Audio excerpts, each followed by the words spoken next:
कि दर्द मेरा तू नहीं समझा तो फिर समझेगा कौन, मेरे हक में अगर तू ना बोला तो फिर बोलेगा कौन। कमोबेश पर राजनीति में कुछ इसी तरह होता है। आप कितने ही बड़े पद पर रहें, एक समय ऐसा आता है कि आपको मार्गदर्शन मंडल में भेज दिया जाता है। 2023 से लेकर आज तक वसुंधरा राज सिंधिया ने बहुत सारे बयान दिए और उन बयानों के लोगों ने अलग अलग तरह के मायने भी निकाले, लेकिन पहली बार वसुंधरा राज सिंधिया ने अपने गृह जिले कह सकते हैं, जहां से झालावाड़ से वो हमेशा चुनाव लड़ती हैं, बेटे दुष्यंत सिंह के लिए 4 दिन की यात्रा निकाली जा रही है ताकि लोगों की समस्याओं का निस्तारण हो सके। लेकिन वसुंधरा राज सिंधिया ने मंच से ऐसी बात कही है जिसकी चारों तरफ अब चर्चा है।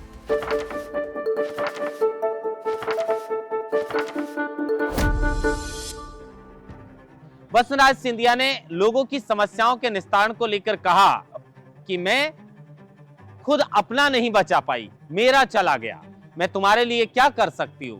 अब आप सोचिए, क्या वसुंधरा राज सिंधिया ये कहना चाह रही थी कि मेरा खुद का मुख्यमंत्री पद चला गया, अगर मैं उसे नहीं बचा सकी तो फिर आप लोगों की क्या मदद करूंगी। लेकिन मैंने कहा ना, राजनीति के अंदर आप कितने ही बड़े पद पर रहें, एक वक्त ऐसा आता है कि आपको इस जगह पर लाकर खड़ा कर ही देता है और फिर आपको उस माहौल में ढलना ही पड़ता।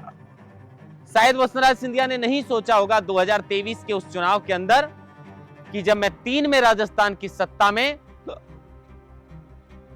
मुख्यमंत्री के पद पर काबिज हुई, 2013 में मुख्यमंत्री बनी, तो फिर 23 में भी नंबर मेरा आने वाला है। लेकिन एक नए चेहरे पर बीजेपी आला कमान ने भरोसा जताया और राजस्थान की कमान मुख्यमंत्री बनाकर भजनलाल शर्मा के हाथों सौंप दी।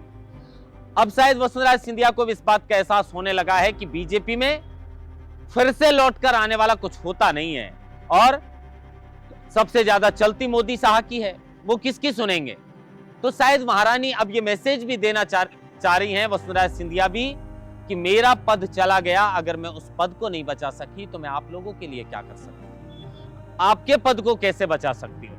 शायद वो इशारे में अपने बेटे दुष्यंत सिंह के लिए भी कह रही होंगी कि जब दुष्यंत सिंह की मां मुख्यमंत्री पद नहीं बचा सकी तो फिर दुष्यंत सिंह के करियर को लेकर भी उनके हाथ में कुछ नहीं।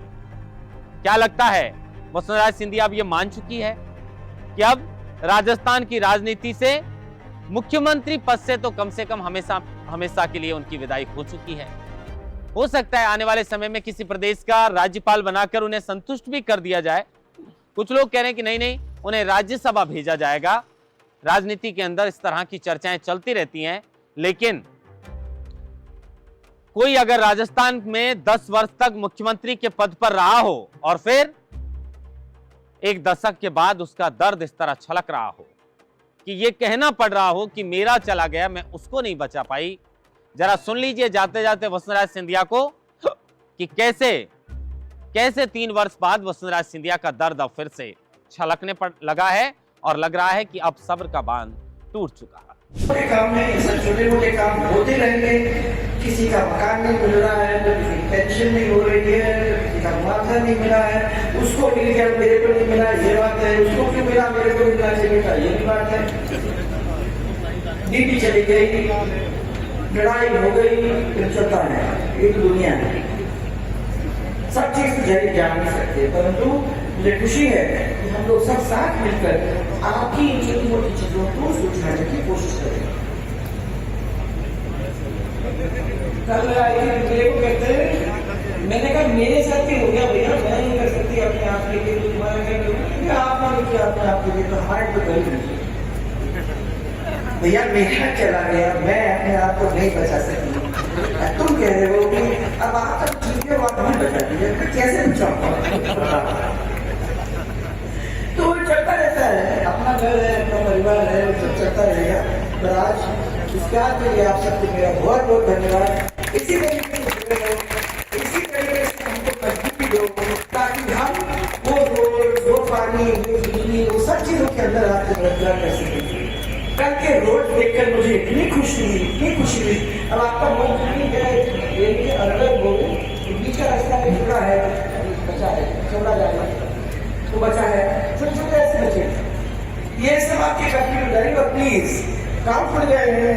गाँव में एनडीआर नहीं हो सकता, अगर एनडीआर होगा तो आप घर टूटेंगे। वो सोच लीजिए, तो उसी हिसाब से चलता है। महेंद्र बास्टा, लोकमत हिंदी, जयपुर।